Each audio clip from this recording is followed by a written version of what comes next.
l'orateur du jour, M.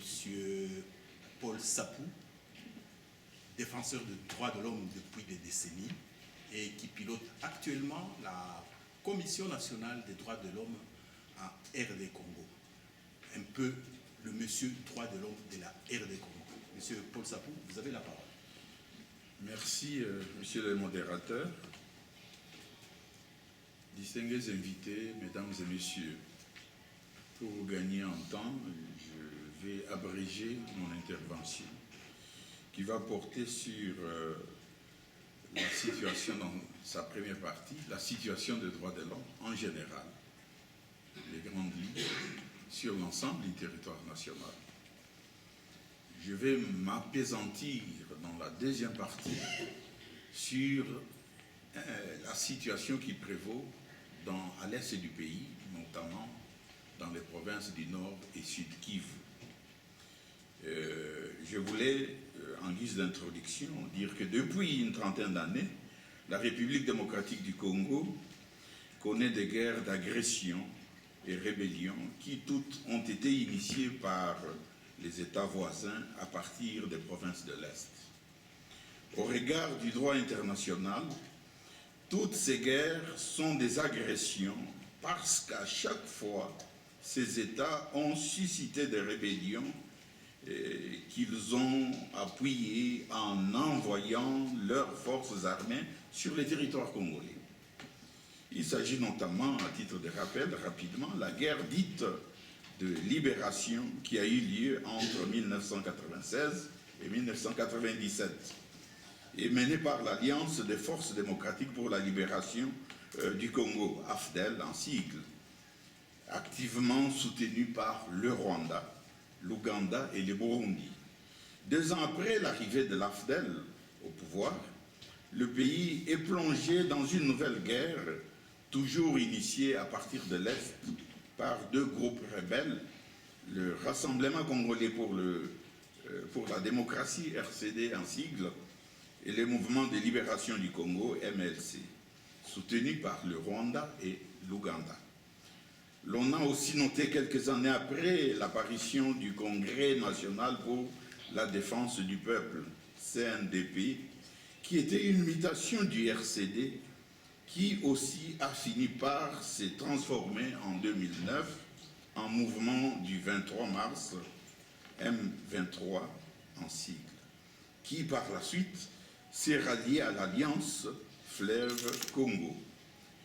Initiée en août 1998, cette guerre ayant embrasé plus de la moitié du territoire national, prit fin 5 ans plus tard à la suite du dialogue intercongolais tenu à Sand City, en Afrique du Sud. Je passe à la première partie consacrée à la brève analyse de la situation des droits de l'homme, bien sûr.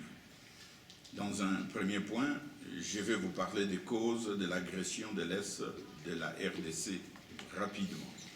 Les causes des différentes guerres d'agression, le plus souvent camouflées en rébellion, sont multiples, endogènes et exogènes. Certaines plongent dans les racines du passé colonial de la RDC et relèvent même de l'ordre mondial. D'autres causes sont plus récentes. Les principales d'entre elles sont la recherche et la conquête d'espaces vitaux et des terres, la convoitise des ressources naturelles et minières de la RDC et l'impunité des crimes internationaux. Deuxième considération dans cette première partie, ce sont les conséquences de l'agression de l'Est de la RDC. L'agression de la RDC à l'Est de son territoire, et plus particulièrement dans les provinces du Nord et Sud Kivu, a de très nombreuses conséquences. Pour des raisons de concision, nous citerons les tueries, les massacres de masse, les violences sexuelles, les vols, les extorsions, les destructions de biens privés, les déplacements massifs des populations entraînant multiples conséquences, la destruction des infrastructures et de l'environnement, le pillage, la déscolarisation des enfants et la perte d'énormes ressources pour l'État congolais. Dans un troisième point, je vais rapidement parler de l'impact négatif des guerres d'agression sur le droit de l'homme. Ces guerres d'agression ont eu un impact très négatif sur la situation des droits de l'homme dans la partie est de la RDC. Les violations de droits et atteintes à ceux-ci ont été et sont encore massives. Toutes les catégories de droits de l'homme en sont affectées. Droits civils et politiques, droits économiques, sociaux et culturels et droits collectifs. Nous citons ci-après les principaux droits violés auxquels des atteintes ont été portées sans entrer dans les profondeurs. Le droit civil et politique, là, il y a lieu de dire que le droit à la vie est violé. Droit à l'intégrité physique, droit à la sécurité personnelle, droit à la liberté de mouvement, droit à ne pas être torturé ni soumis à des peines ou traitements cruels, inhumains ou dégradants. Droit à la liberté d'expression, droit à la liberté de manifester, droit de participer à la vie publique, droit d'être élu ou d'être électeur dans certaines parties du territoire national, droit à la propriété privée. Il y a la catégorie des droits économiques, sociaux et culturels qui sont aussi touchés. Là, nous voyons le droit, nous faisons appel au droit à l'éducation qui est violé, droit au travail, droit à la santé, droit au niveau de vie suffisant, droit à l'eau potable, droit à l'électricité, j'en passe. Il y a la catégorie des droits collectifs, droit à l'autodétermination, droit à la paix, droit au développement, droit à un environnement sain, droit des peuples autochtones, pour ne citer que cela. Alors, dans un quatrième point, rapidement, je vais vous parler des avancées observées sur l'ensemble du territoire national. Les différentes législations et décisions administratives prises depuis des décennies nécessitent une réelle mise à jour.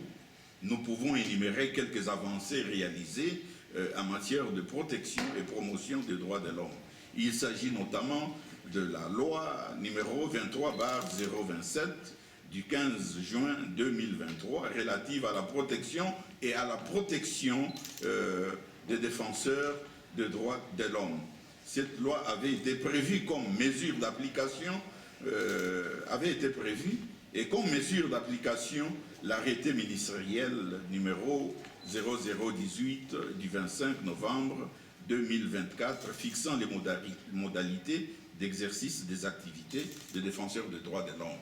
Ici, à Genève et partout, nous avions demandé que les défenseurs des droits de l'homme, y compris les journalistes, soient protégés. Depuis de très longues décennies, nous avons fait ces plaidoyers-là. Mais dernièrement, avec le gouvernement de Kinshasa, dont le leadership du président Félix Antoine Tshisekedi, nous avons dû avoir cette loi-là. Elle est très importante parce que dans la partie de l'Est, nous verrons, il y a des problèmes avec des défenseurs des droits de l'homme et les journalistes. Nous avons comme autre instrument dans ce paquet législatif la loi numéro 08/01 du 14 juillet 2008, à l'époque portant protection de droits des personnes vivant avec le VIH-Sida et des personnes affectées. Nous avons la loi organique portant protection et promotion des droits de la personne handicapée. Nous avons également la loi portant protection et promotion des droits des peuples autochtones. Nous avons l'arrêté 001/CAB/ministère donc des droits humains 2023 du 2 février 2023 et portant composition et fonctionnement de la cellule technique des droits humains. Nous avons également le décret qui porte sur la création, l'organisation et fonctionnement de l'entité de liaison de droits de l'homme en République démocratique du Congo. La loi, en 7e position, nous avons la loi fixant les principes fondamentaux relatifs à la protection, à la réparation des victimes de violences sexuelles liés au conflit et des victimes des crimes contre la paix et la sécurité de l'humanité. Nous avons également le décret portant création de fonds spécial de réparation et d'indemnisation des victimes des activités armées de l'Ouganda en RDC, le FRIVAO en sigle. Le décret fixant un autre décret fixant les statuts d'un établissement public dénommé Fonds national de réparation des victimes de violences sexuelles liées au conflit et d'autres crimes contre la paix et la sécurité de l'humanité, FONAREV. Nous avons la loi fixant le principe fondamentaux relatif à la protection et à la réparation des victimes de violences sexuelles liées au conflit et des victimes des crimes contre la paix et la sécurité de l'humanité. Nonobstant toutes ces avancées légales et juridiques, des efforts énormes doivent être déployés dans leur mise en œuvre effective sur terrain, afin que les droits humains soient respectés en RDC. Alors, au regard de ce travail qui a été fait, le plaidoyer et l'acquisition de lois qui peuvent accompagner l'amélioration de la situation des droits de l'homme, il y a lieu de faire une conclusion et quelques recommandations. En conclusion, les causes et conséquences analysées ci haut appellent l'accélération et l'effectivité du processus de justice transitionnelle comprenant 4 principaux piliers ci-après: les poursuites judiciaires, les réparations, la recherche de la vérité et la réconciliation, les garanties de non-répétition et le devoir de mémoire.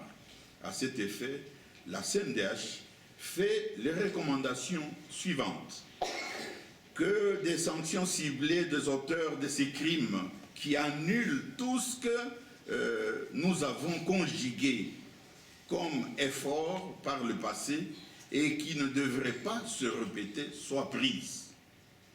Que le gouvernement poursuive les efforts d'assainissement de l'espace public au-delà des lois et mécanismes qui sont amorcés et les efforts de reconquérir l'intégrité territoriale. Que le gouvernement s'active davantage à accomplir ses obligations liées aux droits humains, celle de promouvoir et protéger ces derniers sur toute l'étendue du territoire national et surtout d'apporter une assistance humanitaire aux compatriotes poussés et forcés à l'exil. S'agissant de poursuites judiciaires, la CNDH recommande la création des chambres mixtes ou spéciales au sein des cours d'appel et même au niveau de la Cour de cassation. Chambres de préférence composées de magistrats civils et militaires ainsi que des unités de magistrats au sein des parquets généraux près des cours et aux offices des auditorat militaires. Cette réforme sera de nature à poursuivre les auteurs présumés de ces crimes internationaux afin d'éviter le blocage des puissances étrangères impliquées et l'impunité des auteurs détenteurs des immunités et privilèges des juridictions. Quant au pilier recherche de la vérité et réconciliation, la CNDH salue la création de la commission justice, vérité et réconciliation du Kasaï et Kasaï central et propose ainsi le même modèle dans d'autres provinces sous occupation par le Rwanda et ses supplétifs du M23 AFC. Et au niveau national, nous proposons une commission qui contiendra les différentes commissions provinciales dont l'organisation et le fonctionnement pourront être réglés par voie des décrets du Premier ministre. Concernant les garanties de non-répétition, la CNDH recommande les réformes législatives prenant en compte les mécanismes de vetting pour écarter des fonctions étatiques les auteurs à charge desquels pèsent les motifs sérieux et raisonnables des poursuites judiciaires. Et pour ce qui est du dernier pilier, devoir de mémoire, La CNDH salue les débuts de ce travail déjà entamé avec la commémoration de massacres massifs et répétitifs de populations. Cette commémoration, c'est le 2 août de chaque année. Par ailleurs, au regard de la problématique de la levée du moratoire sur l'exécution de la peine de mort, la CNDH, qui est une institution abolitionniste, comprenant bien la motivation ayant prévalu dans la prise de cette décision, afin de mettre fin aux infiltrations et aux actes de sabotage et de trahison de certains éléments de l'armée gouvernementale engagée au front dans l'est du pays, et s'appuyant sur son avis, l'avis donc de la CNDH, qui a un numéro 001-AP-CNDH RDC-2024, la CNDH avait préconisé qu'avant le rétablissement du moratoire sur l'exécution de la peine de mort en RDC, que le gouvernement se devait d'engager des réformes législatives de grande envergure. Ces réformes consisteraient dans la modification des codes pénaux, civils et militaires, afin de réduire considérablement le nombre d'infractions pour lesquelles la peine de mort peut être prononcée. Les dictions aussi de nouvelles peines aux infractions qui auront cessé d'appartenir à la catégorie de celles actuellement punies de la peine de mort.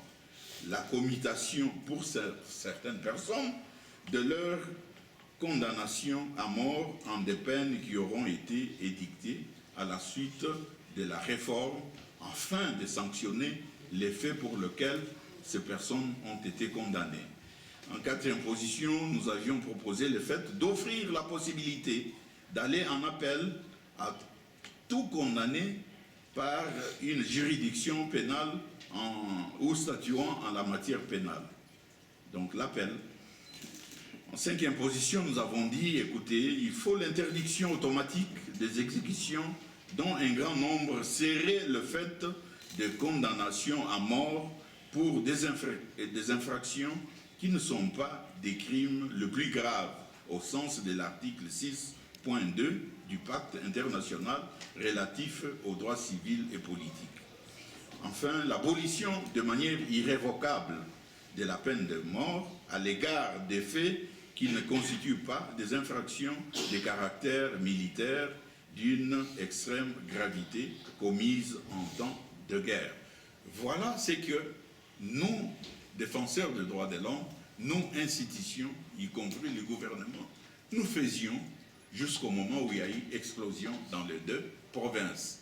Et donc nous avons obtenu tout un paquet, vous l'aurez remarqué, de lois qui peuvent nous aider à aller vers des mécanismes et d'autres dispositions qui, de façon effective, permettent l'amélioration de la situation des droits de l'homme sur l'ensemble du territoire national, y compris des mécanismes dont on a besoin. Ok, on va donc passer à la deuxième partie. Peut-être dans le jeu de questions-réponses, nous aurons à compléter certains éléments. Et comme nous l'avons annoncé, le modérateur l'a annoncé, nous avons prévu un petit extrait du documentaire qui illustre cette situation dans la partie est de la RDC.